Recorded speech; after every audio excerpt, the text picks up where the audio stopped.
Hi guys, this is Mrs. Stevenson and we are going to be reading chapters 2 and 3 in our Wayside School book. Now, who can remember what happened in chapter 1? The school reopened after, I think, 243 days because cows had invaded. And so now they're open back up. They're all back together again. Let's see what happens. Chapter 2, a message from the principal. Damien hurried up the stairs. He couldn't wait to see Mrs. Jules, his favorite teacher in the whole wide world. But the 30th floor was a lot higher up than he remembered, even if there was no 19th story. By the time he got there, his legs hurt, his sides ached, and he had a blister on the back of his ankle where it rubbed against his tennis shoe. He stumbled into the room and collapsed on the floor. "Oh! Hi, Mrs. Jules," he gasped. "Hi, Damien. Welcome back," said Mrs. Jules. Damien looked up at her. Something seemed different, but he wasn't sure what it was. "Oh, Damien, would you do me a favor?" she asked. "Sure," said Damien. "I left my pencil in the office," said Mrs. Jules. "Would you mind going down and getting it for me?" "No problem," said Damien. "It's yellow. It has a point on one end and a red eraser on the other," said Mrs. Jules. Damien got to his feet and headed down the stairs. Poor Damien. One by one, the other children staggered into the classroom, huffing and puffing. They were all out of shape because they didn't have to climb the 30 stories anymore. Still, they were very excited to be back in Mrs. Jules' class. Shouts of joy could be heard from every corner of the room. Mrs. Jules held up 2 fingers. All the children became quiet. Joy stopped shouting. Mrs. Jules told the children to sit at their old desks. "So, did anyone learn anything at your other schools?" she asked. Mac raised his hand. "Ooh, ooh, ooh," he grunted. "Yes, Mac," said Mrs. Jules. "Civilization," declared Mac. "What about civilization?" asked Mrs. Jules. "We learned it," said Mac. "That's very impressive," said Mrs. Jules. "Would you like to tell the class something about civilization?" Mac thought for a moment. "I don't remember it," Mac said, "but I know we learned about it." "That's good, Mac," said Mrs. Jules. "Anyone else learn anything?" Rhonda raised her hand. "Evaporation," she said. "Good," said Mrs. Jules. "What is evaporation?" "I don't know," said Rhonda. Dana raised her hand. "I learned about exaggeration," she said. "It was all my teacher ever talked about. We had like 10,000 tests on it, and the teacher would kill you if you didn't spell it right." "That's very good, Dana," said Mrs. Jules. "You learned your lesson well."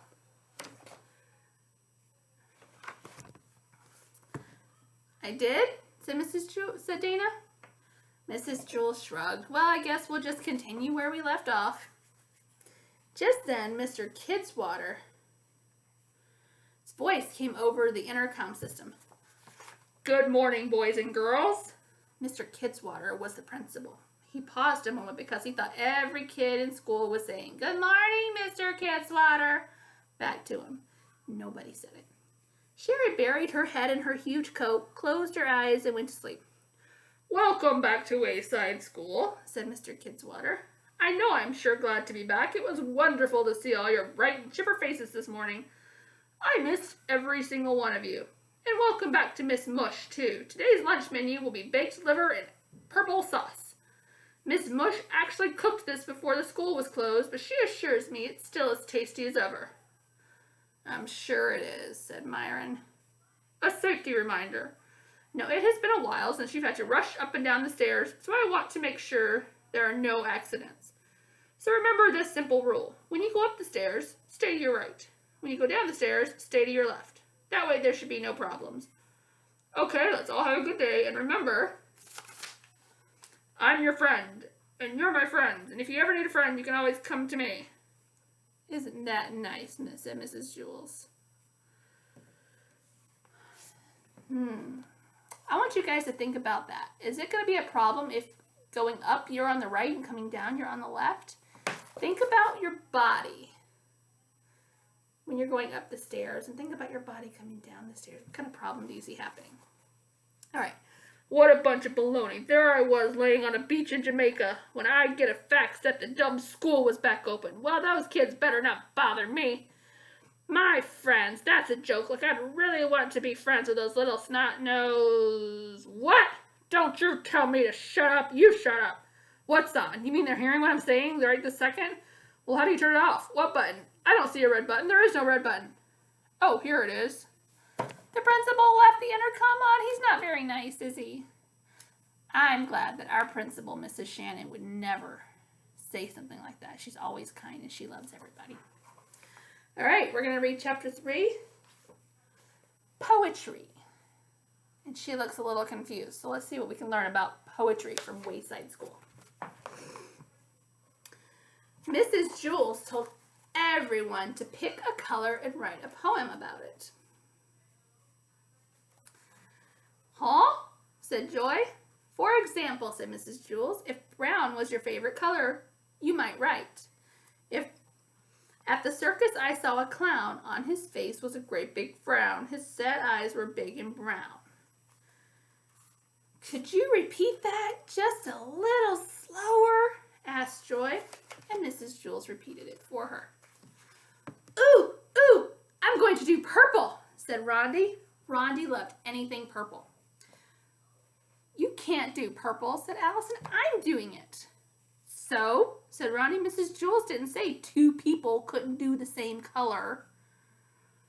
But purple is my favorite color in the world, said Allison. Rondi and Allison were best friends, but Allison always got her way. Rondi switched to blue. Joe raised his hand. I don't know what rhymes with red, he said. Mrs. Jules gave him some suggestions. Bed, lead, wed. Think of words that end in ed. Oh, I get it, said Joe, and he set to work. Rondi tried to think of words that rhyme with blue. She raised her hand. Mrs. Jules, she said, I chose blue. Can I rhyme that with zoo? Oh, yes, that would be a good rhyme, agreed Mrs. Jules. How about glue? Asked Rondi. Yes, that rhymes too, said Mrs. Jules. I know, said Rondi.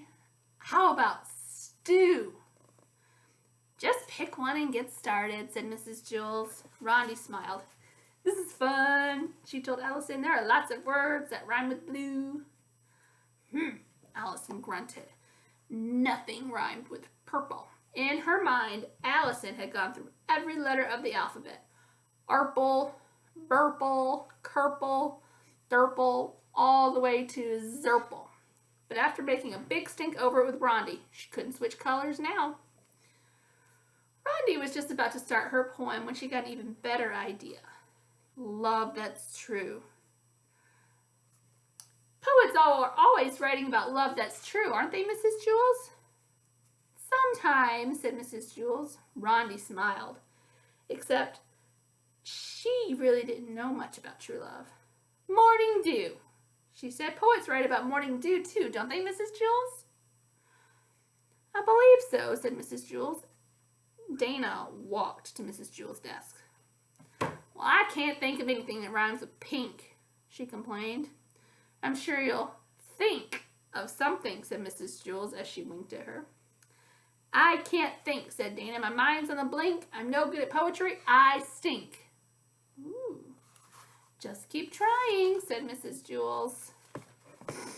Dana returned to her seat. She started to put her name on her paper, but her pen wouldn't write. Ugh, great, she complained. Now my pen's out of ink. Hey, Dana, whispered John. Do you want to borrow my pen?